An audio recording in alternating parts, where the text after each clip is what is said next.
Hello दोस्तों, आप सभी का स्वागत है मेरे इस यूट्यूब चैनल पे।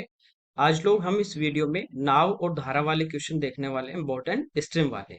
तो आज हम जो है वो इस क्लास में बेसिक देखेंगे इनका, बोट एंड स्ट्रीम का, और उसके बाद कुछ क्वेश्चन लेंगे। ओके, देखिए, आपको क्वेश्चन में बोलता है कि शांत जल में नाव या व्यक्ति की चाल, तो वो हम डिनोट करते हैं एक्स से। ठीक है, उसको क्या मानते हैं? X kilometre per our.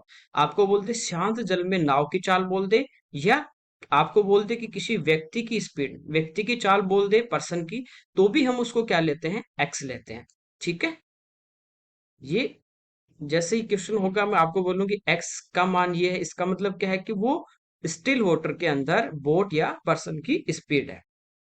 धारा की यदि अपन बात करें, यदि मान ली आप पानी देखते हैं, किसी भी नदी में पानी जो चलता है, अकेला पानी जो चल रहा है, वो क्या है? उसी पानी का जो स्पीड है, धारा की जो स्पीड है, उसको हम लोग डिनोट करते हैं वाई से। या आपने जब घूमने जाते हो तो ये देखा होगा, उसी में बोट चलती है, वो अलग है। यदि अकेली नदी बह रही है तो वो उसकी जो करंट है, ठीक है, तो वो करंट बोलते हैं धारा को। तो वो जो धारा बह रही है उसको अपन डिनोट करते हैं वाई किलोमीटर पर आवर से।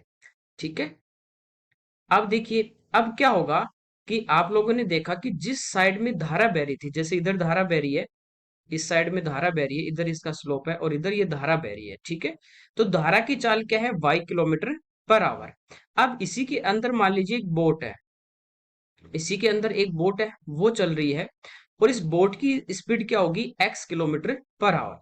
यदि ये धारा इधर बह रही है, इस साइड में धारा इस साइड में बह रही है, और बोट भी इधर ही चल रही है, ठीक है, तो क्या होगा? जिधर धारा चल रही उधर ही यदि अपन नाव को चलाएंगे, तो वो डबल स्पीड से, उसकी जितनी नाव की है और धारा की दोनों की स्पीड से क्या होगी? उसी दिशा में भागेगी। तो कभी भी आपको ये बोल दे कि धारा की दिशा में नाव की गति, ठीक है, या धारा के अनुकूल बोल दे, बात एक ही है, डाउन स्ट्रीम की बात कर रहे हैं। ठीक है, सेम डायरेक्शन होगी, जिस डायरेक्शन में आपकी स्ट्रीम या करंट की स्पीड है, उसी डायरेक्शन में यदि बोट जा रही है, डाउन स्ट्रीम उसको बोलते हैं। ठीक है, धारा के अनुकूल। तो ये होती है एक्स प्लस वाई, यानी दोनों की क्या हो जाती है? जुड़ जाती है। जैसे हम लोगों ने पढ़ा था रिलेटिव स्पीड में, तो वहां क्या था? आमने सामने चलते हैं तब वो जुड़ती है। यहाँ क्या है? ये कॉन्सेप्ट थोड़ा ध्यान रखना, जब दोनों एक ही डायरेक्शन में जा रहे हैं, जिस डायरेक्शन में धारा बह रही है उसी डायरेक्शन में यदि आपकी नाव जा रही है, तो स्पीड है वो क्या हो जाती है? जुड़ जाती है। कोई दिक्कत नहीं। इसको बोलते हैं डाउन स्ट्रीम। डाउन स्ट्रीम है तो मैंने इसको डी से डिनोट कर दिया, या नहीं करो तो कोई दिक्कत नहीं, आप कुछ भी इसको रख सकते हो, अल्फाबेटा ए बी सी डी। यदि अपन बात करें कि इस साइड में तो अपनी धारा बह रही है, इधर धारा बह रही है, ठीक है, और जो आपकी बोट है, ये मान लीजिए इधर जा रही है, इसके अगेंस्ट चल रही है, पानी के अगेंस्ट, भाव के अगेंस्ट में चल रही है, तो इसको बोलते हैं धारा के प्रतिकूल। ठीक है, अनुकूल तो धारा की दिशा हो गया, और धारा के विपरीत यदि अपन नाव को चलाएंगे, तो आपको तो पता है कि आप जब धारा के विपरीत चलोगे, या जैसे भी आप देखते हो कई बार पैदल चलते हैं और सामने से तेज आंधी या हवा चलती है, उसके अगेंस्ट अपन जाते हैं तो हमें जोर आता है। वही सेम क्या होगा? जब धारा इधर नीचे की तरफ बह रही है और आप उसके अगेंस्ट में यदि नाव चला रहे हो, तो आपको क्या होगा? जोर लगाना पड़ेगा, प्रतिकूल उसके चलेंगे, अप स्ट्रीम उसको बोलते हैं। तब क्या होती है? रिलेटिव स्पीड यहाँ पे क्या हो जाती है? एक्स माइनस वाई, यानी कम हो जाएगी। ठीक है, और यहाँ पे आप ध्यान रखना, ये जो एक्स का मान है, नाव की जो चाल होगी वो वाई से क्या होगी? ज्यादा। क्योंकि यदि नाव की चाल कम हो गई है, तो हम उसके अगेंस्ट या चल ही नहीं पाएंगे। क्या होगा? धारा की गति तेज है और हमारी गति यदि कम है, तो हम नाव चला नहीं पाएंगे, वो उल्टा उसको भेज देगी। तो x का मान क्या होगा? आपका ज्यादा होगा। ठीक है, ये छोटा सा कॉन्सेप्ट है, ज्यादा कुछ नहीं है, ये आपको याद रखना है। धारा के अनुकूल, ये आप देखते भी हो, जब पानी बारिश होती है तो छोटे थे तो कागज की नाव बना के उसमें छोड़ते थे, तो जिधर पानी बहता था उधर ही वो नाव बहती थी। ठीक है, तो वो आपकी डाउन स्ट्रीम होता है एक्स प्लस वाई, और अगेंस्ट में चलेंगे तो वो होगी upstream x minus y. कोई दिक्कत नहीं यहां तक। आप देखिए, एक क्या होगा कि एवरेज स्पीड होती है, वो बाद में बात करते हैं। देखिए, मैंने बताया कि डाउन स्ट्रीम बोलते हैं धारा के अनुकूल या धारा की दिशा में। ये हमारी स्पीड होती है अनुकूल में x plus y kilometre per hour.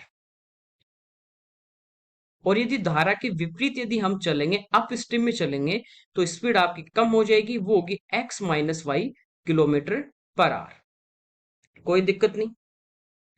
अब कई बार आपको क्या होगा, वो कहेगा कि धारा की दिशा में, धारा के अनुकूल तो ये स्पीड है, और धारा के प्रतिकूल या ऊर्ध्वाधर बोल दे दिशा में आपकी स्पीड अपस्ट्रीम में दे दे एक्स माइनस वाई, यानी वो देगा, ठीक है, कि धारा की दिशा में 18 किलोमीटर प्रति घंटे की स्पीड से जा रहा है और धारा के विपरीत वो जा रहा है 12 किलोमीटर पर आवर की, ठीक है। धारा के विपरीत स्पीड क्या हो जाएगी, कम हो जाएगी। ये हमेशा क्या होगा, डी आपका जो होगा अनुकूल दिशा में, ये बड़ा होगा किससे, अपस्ट्रीम से, जैसे एक्स बड़ा होता है वाई से। तो आपको पूछेगा कि शांत जल में, स्टिल वाटर में नाव की चाल क्या होगी। तो नाव की चाल या आदमी की चाल पूछे, यानी आपको क्या निकालना है, एक्स का मान निकालना है। और ये दोनों देके आपको कहे कि वाई यानी धारा की चाल क्या होगी, जिसको हम वाई से डिनोट करते हैं, ये आपको पूछ ले। तो आप ध्यान से देखोगे कि ये दो इक्वेशन मेरे पास हैं, यदि इन दोनों को मैं जोड़ दूं तो y से y कटेगा और x प्लस एक्स कितना हो जाएगा, 2x हो जाएगा। और इधर क्या आ जाएगा, downstream plus upstream equal to 2x। तो यहां से आप देखोगे कि व्यक्ति की चाल या नाव की चाल शांत जल में x वो क्या हो जाएगी, डाउन स्ट्रीम जो दे रखा है और अप स्ट्रीम जो दे रखा है, दोनों को जोड़ेंगे और दो से अपन डिवाइड कर देंगे। तो इस टाइप से कभी इक्वेशन सोल्व नहीं करेंगे, क्वेश्चन में आ गया कि हमने ये किया कि धारा के अनुकूल है तो x प्लस वाई लिखा, फिर x माइनस वाई लिखा, फिर दोनों को जोड़ा, इस टाइप से नहीं करेंगे। डायरेक्ट हमें पता है कि जब ये दोनों स्पीड दे रखी है और x का मान निकालना है तो दोनों को ऐड करेंगे और 2 से डिवाइड कर देंगे डायरेक्ट, कोई दिक्कत नहीं। और यदि अपने को y का मान निकालना है, धारा की चाल यदि निकालनी है y, तो ये आपको पता है कब आएगा, जब घटा देंगे, ये माइनस होगा, ये माइनस माइनस प्लस, उस कंडीशन में x कट जाएगा, y प्लस वाई 2y होगा। और घटा रहे हैं तो इधर आ जाएगा d माइनस यू, और घटा रहे हैं तो इधर देखिए y प्लस वाई 2y हो गया, तो 2 यहाँ अपोन में आ जाएगा, ठीक है। तो आपको शांत जल में नाव की चाल पूछे तो down stream plus up stream को ऐड करके 2 से डिवाइड करेंगे। और धारा की चाल पूछे तो धारा के अनुकूल माइनस विपरीत वाली घटा के 2 से डिवाइड कर देंगे। तो ये बार बार हम नहीं लिखेंगे, हम डायरेक्ट क्वेश्चन के अकॉर्डिंग इनको करेंगे, ठीक है, कोई दिक्कत नहीं। यहां तक समझ में आया। आगे देखिए, देखिए हमने पढ़ा कि डाउन स्ट्रीम में जो स्पीड होती है वो हमारी क्या होती है, x plus y kilometre per hour, और जो अप स्ट्रीम में होती है वो हमारी होती है x minus y kilometre per hour. x का मान निकालना है, दोनों को ऐड करके 2 से डिवाइड कर देंगे, y का निकालना है, माइनस करके 2 से डिवाइड कर देंगे। दूसरा एक रेशियो हम यहाँ से डायरेक्ट निकाल सकते हैं, जब आपको पता है कि इधर x प्लस वाई, इधर x माइनस वाई है, तो ये अंश और हर में यदि अपन लें, रेशियो में यदि अपन लें, तो इसको लिख सकते हैं डी अपॉन यू, यानी डाउन स्ट्रीम और अप स्ट्रीम का धारा के अनुकूल और धारा के विपरीत दिशा में यदि अपन चाल का अनुपात लें, तो ये क्या होगा, x plus y upon x minus y. अब यहां से आपको डायरेक्ट दिखाई दे रहा होगा कि हम इसमें युगांतर अनुपात लगा सकते हैं, कंपोनेंडो डिवाइडेंडो। वो होता है, एक बार ऊपर हम अंश में हर जोड़ देते हैं, डी प्लस यू, और नीचे अंश में से हर हम घटा देते हैं, दोनों साइड सेम करेंगे। तो इधर आप दोनों को ऐड करोगे, x plus y plus x minus y, नीचे अंश में से अंश x प्लस वाई, और इसमें से माइनस करेंगे तो माइनस एक्स, और ये माइनस माइनस प्लस का y। देखिए y कैंसिल हो जाएगा, x कैंसिल हो जाएगा, ये हमारा आ जाएगा 2x अपॉन 2y। तो 2 से 2 कैंसिल हो जाएगा, कोई दिक्कत नहीं। तो अब देखिए हमारे पास क्या आ गया, d यानी डाउन स्ट्रीम की स्पीड प्लस अप स्ट्रीम की speed upon d minus u, equal to हमारे पास आ जाएगा x अपॉन वाई। यानी कई बार क्या होता है, वो आपको डायरेक्ट रेशियो या इनकी स्पीड देगा कि धारा के अनुकूल चाल जैसे आपकी 18 है, धारा के विपरीत यदि 10 है, तो x और y का मान क्या होगा। तो हम डायरेक्ट यहां से इनका x और y का रेशियो निकाल सकते हैं, कैसे, दोनों को एक बार ऊपर जोड़ देंगे और नीचे घटा देंगे। तो ये हमारे पास रेशियो आ जाता है x यानी शांत जल में चाल और y यानी धारा की चाल का, ठीक है। अब हम देखते हैं एवरेज स्पीड वाला, ओके। जैसे ये यहां तक की जो डिस्टेंस थी वो d किलोमीटर थी, ठीक है। जाते समय धारा की दिशा में जाएगा तो इसकी स्पीड हो जाएगी x plus y kilometre per hour, और धारा के यदि विपरीत आएगा, एक बार धारा के साथ जाएगा, आते टाइम विपरीत आएगा, तो ये हमारी हो जाएगी x minus y kilometre per hour. अब यदि एवरेज स्पीड आपको निकालनी है तो ये टाइम डिस्टेंस में हम पढ़ चुके हैं, जैसे d किलोमीटर जाएगा, x की चाल से जाए, y की चाल से आए, सेम यदि डिस्टेंस है, तो उसकी जो औसत चाल होती है, एवरेज स्पीड होती है, वो होती है 2xy/x+y। ये हम पढ़ चुके हैं ऑलरेडी। सेम वही कॉन्सेप्ट यहाँ पे आएगा आपका। तो एवरेज स्पीड यदि आपको निकालनी है, औसत चाल निकालनी है, तो ये क्या होगी, 2 × x, यानी जाते समय चाल है इसकी x+y, धारा के अनुकूल डाउन स्ट्रीम, और इंटू x-y। नीचे आपका आएगा x+y, यानी दोनों स्पीड को हम जोड़ देंगे, डाउन और अप स्ट्रीम को जोड़ देंगे, तो आपको पता है x+y और प्लस x-y जोड़ेंगे तो y से y कटेगा, नीचे आएगा आपका 2x, 2 से 2 कट जाएगा आपका। ठीक है। तो औसत चाल यदि हम निकालें नाव वाले कॉन्सेप्ट में, एवरेज स्पीड की यदि हम बात करें औसत चाल की, तो ये देखिए x+y क्या है, डाउन स्ट्रीम में इसकी स्पीड है, इंटू x-y अप स्ट्रीम में है। x ये क्या है, शांत जल में, स्टिल वाटर में व्यक्ति की चाल। तो डायरेक्ट आप इस टाइप से, यदि दोनों स्पीड आपको दे रखी है तो इस टाइप से आप इसकी औसत चाल निकाल सकते हैं, कोई दिक्कत नहीं। तो ये टाइम डिस्टेंस जो पढ़ चुके हैं वही कॉन्सेप्ट यहाँ पे हमारे काम आने वाले हैं। जैसे सेम आपके डिस्टेंस होगी तो आपको पता है स्पीड और टाइम का रेशियो इनवर्स हो जाएगा। यदि टाइम सेम है तो सब कुछ सेम हो जाएगा, रेशियो डिस्टेंस और स्पीड का। तो वो सारे कॉन्सेप्ट यहाँ पे भी काम करेंगे। अलग से यही था आपको डाउन स्ट्रीम क्या होता है, अप स्ट्रीम क्या होता है। ठीक है, कोई दिक्कत नहीं। अब हम क्वेश्चन लेते हैं और समझते हैं इसको आगे। यहाँ पे कह रहा है कोई आदमी धारा के अनुकूल दिशा में 15 किलोमीटर प्रति घंटे की चाल से, देखिए अनुकूल दिशा में धारा के साथ साथ वो जा रहा है, यानी ये किसकी बात कर रहा है, डाउन स्ट्रीम की। ठीक है। तो ये डी की वैल्यू अपने को दे रखी है 15 किलोमीटर पर आवर। धारा के प्रतिकूल दिशा में, यानी ये अपस्ट्रीम की बात कर रहा है, ये है 9 किलोमीटर प्रति घंटा की चाल से नाव चला सकता है। शांत जल में नाव की चाल पूछी है। तो देखिए शांत जल में यानी आपको क्या पूछा, एक्स का मान। मैंने अभी स्टार्टिंग में बताया था कि जब भी इस टाइप का आएगा हम उसको डायरेक्ट करेंगे। डायरेक्ट कैसे करेंगे कि डाउन स्ट्रीम और अप स्ट्रीम जो आपको दे रखी है उनको हम ऐड करके 2 से डिवाइड कर देंगे। तो डायरेक्ट इनको ऐड करेंगे, ठीक है, down stream plus up stream upon 2।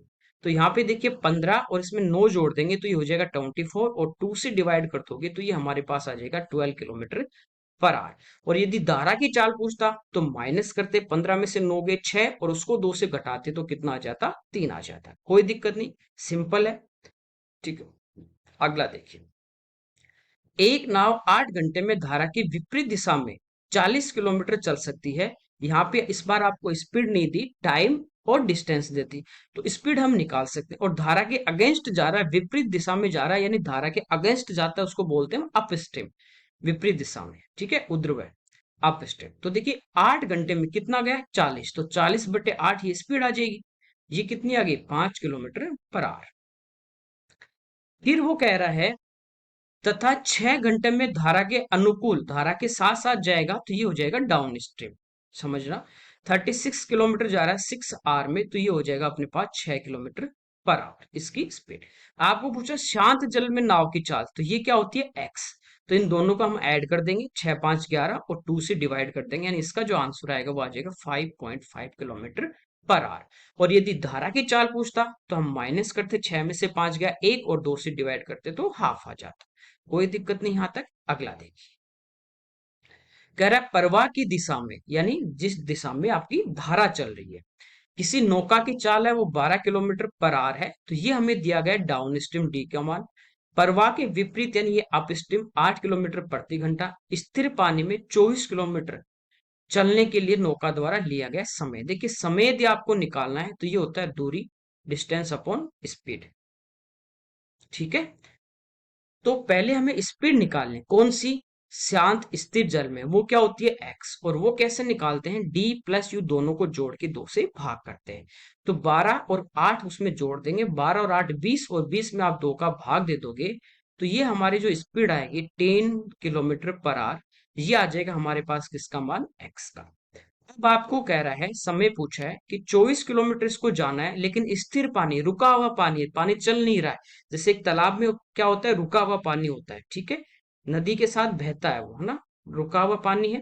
उसमें किस स्पीड से जाएगा, 10 की स्पीड से, तो 10 से डिवाइड कर दीजिए, तो ये आ गया 2.4 आवर्स, यानी 2.4 घंटे में वो क्या होगा, पहुंच जाएगा। ठीक है, ये 0.4 यानी पूरा टोटल घंटे में, यदि मिनट में होता तो फिर इसको अपन सोल्व करते हैं किस टाइप से, 10 का भाग देते, 2 बार पूरा पूरा जाता, शेष बचता 4, 4/10। और इसको फ्रैक्शन को मिनट में चेंज करते तो 60 से गुणा करते, तब आता है ये 2 घंटे 24 मिनट। ये अलग अलग चीज है भाई, ये 2.4 पूरा आवर्स में यूनिट है, और ये अलग अलग आवर और मिनट में। ठीक है, अगला देखिए। यहाँ पे कह रहा है एक आदमी स्थिर पानी में 4 किलोमीटर प्रति घंटे की दर से तैरता है। देखिए स्थिर पानी का क्या मतलब हुआ, स्थिर पानी का मतलब होता है एक्स का मान। तो एक्स आपको दिया गया 4 किलोमीटर पर आवर। यदि पानी की चाल बोल दें या धारा की चाल बोल दें, ये वाई है, ये कितनी है 2। तो 10 किलोमीटर उर्ध्व, उर्ध्व का मतलब क्या है, उसके अगेंस्ट में जाना, अनुप्रवाह होता है, अनु यानी उसकी दिशा में। तो अप स्ट्रीम की बात कर रहा है, अप स्ट्रीम में क्या होता है, स्पीड आपकी एक्स माइनस वाई, अपस्ट्रीम में यही होती है, एक्स माइनस वाई। 4 में से 2 गई, कितनी आ गई 2। तो इसको कितना जाना है, इसको ऊर्ध्व जाना है 10 किलोमीटर, किस स्पीड से 2 की। तो इसको टाइम कितना लगेगा, वो लगेगा 5 घंटे। ठीक है, कोई दिक्कत नहीं यहां तक। अगला देखिए, इसमें कह रहा है एक लड़का स्थिर पानी में 10 किलोमीटर प्रति घंटे की गति से तैर सकता है। देखिए स्थिर पानी का मतलब है स्टिल वाटर, यानी एक्स का मान दिया गया है 10, धारा की गति है 5, ये किसका मान है, वाई का। तो लड़के को 60 किलोमीटर तक तैरने में कितना समय लगेगा। अच्छा, इसमें अलग अलग ऑप्शन है कि धारा के साथ जाए तो कितना लगे, धारा के विपरीत जाए तो कितना लगे। तो देखिए डिस्टेंस आपको दिए 60 किलोमीटर। यदि हम धारा के साथ जाएं, डाउन स्ट्रीम में यदि हम बात करें, डाउन स्ट्रीम में जाएं तो इसको कितना समय लगेगा, टाइम निकालें। तो डाउन स्ट्रीम में आपको पता है कि इसकी स्पीड जुड़ जाएगी, 10 + 5 कितनी हो जाएगी, 15 की स्पीड से जाएगा। तो इसको उस धारा के साथ लगेंगे 4 घंटे। ठीक है, और अप स्ट्रीम की बात करें, अप स्ट्रीम धारा के विपरीत कितना समय लगेगा, तो 60 किलोमीटर। और स्पीड यहाँ पे x माइनस वाई होगी, 10 में से 5 गए 5, तो यहाँ पे इसको लगेंगे 12 घंटे। ठीक है, कोई दिक्कत नहीं, दोनों आगे। तो धारा के विरुद्ध ये लग रहे हैं 12, तो 4 तो नहीं लगेंगे, धारा के साथ ये 4 लग रहे हैं, ये भी नहीं। धारा के विरुद्ध 12 ही नहीं, धारा के साथ, तो ये डी इसका चौथा इसका आंसर आ जाएगा। ठीक है, अगला देखिए। एक मोटर बोट और जल धारा की चाल 36 और 5 के रेशियो में। देखिए ये तो आपके पास x का मान है, और धारा की चाल यानी ये किसका मान है, y का मान है, दोनों का रेशियो दिया है। कह रहा है बोट धारा के अनुकूल दिशा में किसी स्थान तक 5 घंटे 10 मिनट में चलकर जाती है, कोई एक पर्टिकुलर स्थान जाती है, इसे वापस आरंभिक स्थान पर लौटने में कितना समय लगेगा। देखिए जैसे इस स्थान से मान लीजिए ए से वो जा रही है बी तक, ठीक है, यहां से ए से गई, वो कहां पे गई, बी पे गई। और कह रहा है वापस इसको लौट के आना है, इसका मतलब क्या हुआ कि बी से कहां आएगी, वापस ए तक आएगी। इसका मतलब इस क्वेश्चन में आपको दिया गया है कि दूरी जो आपकी है वो क्या है, समान है, दूरी क्या है, सेम है, डिस्टेंस हमारे पास क्या है, सेम। तो आपको पता है कि जैसे टाइम की यदि मैं बात करूं, टाइम आपका क्या होता है, डिस्टेंस अपॉन स्पीड, और डिस्टेंस ये तो सेम होगी। तो इनका टाइम और स्पीड का जो रेशियो होगा, ये हम पहले भी पढ़ चुके हैं, ये किस में होगा, इनवर्स में होगा। ये कब होता है, जब आपकी दूरी समान हो, टाइम समान हो तब नहीं, दूरी समान हो। ठीक है, तो अब देखिए, धारा बोट है वो धारा के अनुकूल, अनुकूल का मतलब क्या हुआ, डाउन स्ट्रीम में वो जा रही है। ठीक है, एक बार डाउन स्ट्रीम में जाएगी और एक बार वापस आएगी तो अप स्ट्रीम आ जाएगी। तो यहाँ पे आपके पास डिस्टेंस तो सेम है, तो हमें पता है कि जो स्पीड का रेशियो होगा वो क्या होगा, टाइम के रेशियो का इनवर्स होगा। तो स्पीड यहाँ पे देखिए रेशियो में दी है। यदि डाउन स्ट्रीम में जाए, डाउन स्ट्रीम की बात करें, तो वहां क्या होता है, x + y, जैसे ये 36x होगा तो ये 5x होगा, उससे कोई फर्क नहीं पड़ेगा। दोनों को जोड़ते तो 36 × 5 = 41। तो डाउन स्ट्रीम में स्पीड हो जाएगी 41, और विपरीत में जब आएगा, अप स्ट्रीम की बात करें, तो आपको पता है x माइनस वाई होगी, तो वहां आपकी स्पीड कितनी हो जाएगी, 31। टाइम का जो रेशियो होगा वो इसका उल्टा होगा, वो हो जाएगा 31:41। आया समझ में, कोई दिक्कत नहीं आता। अब जो दिया है वो हम यहाँ से ले लेते हैं। तो कह रहा है अनुकूल दिशा में यानी डाउन स्ट्रीम में 5 घंटे 10 मिनट लगते हैं, इसको मैं चेंज कर लेता हूँ एक यूनिट में, 10 मिनट में घंटे को बदलेंगे, तो 60 का भाग देंगे, तो 0 से 0, 6 × 5 30, और +1 31, तो यह आ गया 31/6। तो इसको 31/6 घंटे कब लग रहे हैं, जब ये धारा के साथ जा रही है, और यहाँ रेशो में कितना लग रहा है, 31। तो 31 का मान दिया है तो इससे डिवाइड कर देंगे, और अप स्ट्रीम में पूछा है वही डिस्टेंस है, तो 41 से गुणा कर देंगे। तो 31 से 31 आपका कैंसिल हो जाएगा। 41 में 6 का भाग देते हैं तो 6 बार तो पूरा पूरा जाएगा, यानी 36। ठीक है, बचे कितने, 5/6। तो 6 घंटे तो पूरे पूरे आ गए यहाँ से, 6 आवर। अब ये 5/6 है, इसको मिनट में बदलें, ये आवर में मिनट में बदलेंगे तो आपको पता है 1 घंटे में 60 मिनट, तो 60 से गुणा कर देंगे। तो ये आ गया आपका 5 × 10 50 मिनट। तो इसका आंसर आ जाएगा 6 घंटे 50 मिनट। तो जब दूरी सेम हो तो वो वाला कॉन्सेप्ट यहाँ पे अपना काम में आएगा, कोई दिक्कत नहीं। अगला देखिए, कह रहा एक व्यक्ति शांत जल में 5 किलोमीटर प्रति घंटे की चाल से नाव चलाता है। शांत जल का मतलब ये एक्स का मान आपको दिया गया है 5 किलोमीटर पर आवर। यदि किसी स्थान पे नाव द्वारा जाने और वापस आने में, यानी एक पॉइंट से वो दूसरे पॉइंट जा रहा है और वहीं से वापस भी आ रहा है, ठीक है, तो उसे 1 घंटे का समय लगता है। टोटल यहाँ पे टाइम आपको दिया गया है, कुल समय जो है वो यहाँ पे कह रहा है इसको आने जाने में कितना लग रहा है, 1 आवर लग रहा है। जबकि धारा की चाल y का मान कितना है, 1। तो स्थान कितनी दूरी पे, देखिए ये वही सेम क्वेश्चन है जैसे आप अपने घर से कोचिंग जाते हैं, जाते समय आपकी चाल 5 है, आते समय आपकी चाल 7 है, ठीक है, और आने जाने में कुल आपको 2 घंटे लगे, तो आपको कहेगा दूरी कितनी है। तो उस क्वेश्चन में हम क्या करते हैं, हम करते हैं चालों का गुणनफल, प्रोडक्ट ऑफ स्पीड, चालों का गुणनफल, प्रोडक्ट ऑफ स्पीड। अब टोटल टाइम देता है तो नीचे स्पीड का भी टोटल करते हैं, और टाइम का डिफरेंस देता है तो नीचे स्पीड का भी डिफरेंस लेते हैं। ये हमें पता है, पहले से टाइम डिस्टेंस में पढ़ चुके।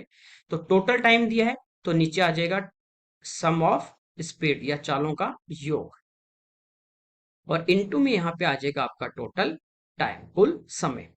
तो अब देखिए, ये ध्यान रखना कहीं ये मत कर देना कि चालों का गुणनफल 5 × 1 कर दो, नीचे योग करो 6 करो, वो नहीं करना। आपको पता है धारा वाला क्वेश्चन है, जब जाएगा एक साइड में धारा के साथ जाएगा तो वो होती है x+y, यानी किस स्पीड से जाएगा, तब वो जाएगा 5 और 1 6 की चाल से। वापस आएगा अप स्ट्रीम में तो वो x-y, तब आएगा 5 - 1 यानी 4 की स्पीड से। तो यहाँ चालों का गुणनफल अपना होगा 6 × 4, चालों का योग होगा 6 + 4 10, और कुल समय आपको दिया है 1। तो ये हमारे पास क्या आ जाएगी, डिस्टेंस। तो 6 × 4 24, 24 में 10 का भाग देंगे तो ये आ जाएगी 2.4 किलोमीटर। ठीक है, सेम वही क्वेश्चन है, यहाँ पे स्पीड आपको निकालनी डाउन स्ट्रीम में और अप स्ट्रीम में, बाकी वही सेम वैसे ही करना है। अगला देखिए, कह रहा स्थिर जल में एक नौका 5 किलोमीटर प्रति घंटे इसकी चाल है, और धारा की चाल 3 किलोमीटर प्रति घंटे, यानी x का मान आपको दिया गया है 5 और y का मान दिया गया आपको 3। यदि नौका को एक स्थान पर जाने और वापस आने में 3 घंटे लगते हैं तो उस स्थान की दूरी, तो दूरी होगी चालों का गुणनफल, जब साथ में जाएगा तो 5 और 3 8, क्योंकि देखिए स्थिर जल में धारा के साथ चाल नहीं है, वो अब निकालेंगे अब डाउन स्ट्रीम में 5 और 3 8। ठीक है, एक सेकेंड, तो ये आ गई 8, और अप स्ट्रीम में 5 में से 3 गए 2। ये अपने पास आ गई डाउन स्ट्रीम की स्पीड थी 8 और अप स्ट्रीम की कितनी आ गई 2। तो चालों का गुणनफल 8 × 2, नीचे टोटल टाइम है तो चालों का सम करेंगे, टोटल करेंगे 8 और 2 10, इनटू टोटल टाइम वो दिया गया है 3 घंटे। तो 8 दूनी 16 और 16 दिए 48, और 48 में आप 10 का भाग दो तो ये आ जाएगा 4.8 किलोमीटर। कोई दिक्कत नहीं यहाँ तक।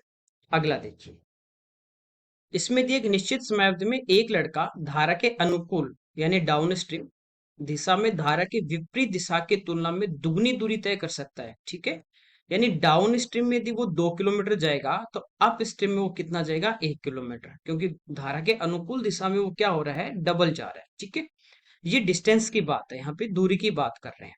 निश्चित समयावधि यानी यहाँ पे अपना समय जो है, टाइम जो है, वो यहाँ पे क्या दिया गया है, बराबर उतने ही समय में। जब समय आपका बराबर हो तो आपको पता है कि डिस्टेंस और स्पीड का जो रेशियो होगा वो आपस में क्या होगा भाई, बराबर। ये ध्यान रखना, ठीक है। तो स्पीड की यदि अपन बात करें, चाल की यदि अपन बात करें, तो चाल का अनुपात भी सेम ही रहेगा। यदि दूरी का 2 और 1 है तो आपको पता है समय बराबर है, तो चालों का अनुपात भी क्या रहेगा, बराबर रहेगा। कह रहा है धारा की चाल, यानी ये जो मान दिया ये आपको दिया है y, कि y का जो मान है वो कितना है, 3। शांत जल में लड़की की चाल यानी किसका मान हमें निकालना है, x का निकालना है। ठीक है, तो ये डाउन स्ट्रीम में 2 होगी तो अप स्ट्रीम में स्पीड कितनी होगी, 1 होगी। अब देखिए आपको पता है जब हमें x का मान निकालना होता है तो डाउन प्लस अप को जोड़ देते हैं, 2 और 1 3, और उसमें 2 का भाग दे देते हैं, तो ये हमारे पास क्या आ जाता है x। और यदि y की बात करें तो डाउन में से अपस्ट्रीम जो स्पीड है वो घटाएंगे, दो में से गया एक और दो का भाग दे देंगे, तो ये आ गया हमारे पास 1/2। ठीक है, कोई दिक्कत नहीं। रेशियो ले सकते हो आप डायरेक्ट इनका। रेशियो लेंगे एक्स और वाई का, तो 2 से 2 कटेगा, 3 और 1 के अनुपात में है। अब वाई का मान एक्चुअल आपको दिया गया है 3। ठीक है, या इनका रेशियो भी ले सकते हैं, एक्स वाई का 2 से 2 कटेगा, 1 का मान 3 है तो 3 का मान 9 आ जाएगा। या 1/2 बराबर 3 है तो 1 बराबर 6, तो 3/2 बराबर कितना आ जाएगा आपका 9 km/h आ जाएगा। कोई दिक्कत नहीं यहां तक। ठीक है, अगला देखिए। इसमें कह रहा है शांत जल में एक नाव की चाल। शांत जल का मतलब क्या है, एक्स, एक्स का मान दिया है 15 km/घंटे। यदि वह समान समय में जो टाइम जो है वो आपको इक्वल दिया गया है, समय क्या हमारा यहाँ पे भी बराबर है, तो समय बराबर है तो डिस्टेंस और स्पीड, दूरी और चाल का अनुपात भी क्या होगा, बराबर। तो कह रहा है वह समान समय में 42 किलोमीटर धारा के अनुकूल और 28 किलोमीटर धारा के प्रतिकूल, यानी डाउन स्ट्रीम में तो वो जा रहा है 42 किलोमीटर, और अप स्ट्रीम में वो जा रहा है 28 किलोमीटर। ठीक है, ये डिस्टेंस की बात कर रहा है। तो यहां से रेशियो ले तो 14 से कटेगा 3 बार और 14 से कटेगा 2 बार। यदि हमारे पास दूरी का अनुपात ये है, तो आपको पता है कि चाल जो होगी, स्पीड जो होगी, उसका रेशियो भी क्या होगा, 3:2 होगा। क्यों? क्योंकि यहाँ पे समय क्या है आपका बराबर, और समय बराबर तो दूरी और चाल का अनुपात भी क्या होगा यहाँ पे बराबर होगा। कोई दिक्कत नहीं। आपको पूछा है कि धारा की गति, यानी किसका मान हमें निकालना है, हमें निकालना किसका, वाई का मान हमें यहाँ पे निकालना है। ठीक है, और एक्स का मान यहाँ पे आपको दिया गया है। अब देखिए, एक्स की यदि आप बात करोगे, x down stream plus up stream, यानी 3, 2, 5 बटे में 2 आ जाएगा। वाई का मान निकालें तो 3 में से 2 गया, 1, 1/2, 2 से 2 कट जाएगा, यानी एक्स और वाई किस रेशियो में, 5 और 1 के रेशियो में। अब 5 का मान आपको 15 दिया गया है, यानी इसका 3 गुना आपको दिया गया है, ये 15, तो ये भी इसका 3 गुना होगा। ठीक है, तो जो धारा की चाल होगी वो हमारे पास कितनी होगी, 3 km/घंटे होगी। कोई दिक्कत नहीं यहाँ तक। तो ये आज के हमारी क्लास के कुछ क्वेश्चन लिए थे। कल एक क्लास में और लेंगे, थोड़े अच्छे क्वेश्चन जो आते हैं वो वाले लेंगे, एक दो टाइप के, और उसके बाद इसको फिनिश करेंगे। Okay, thank you everyone.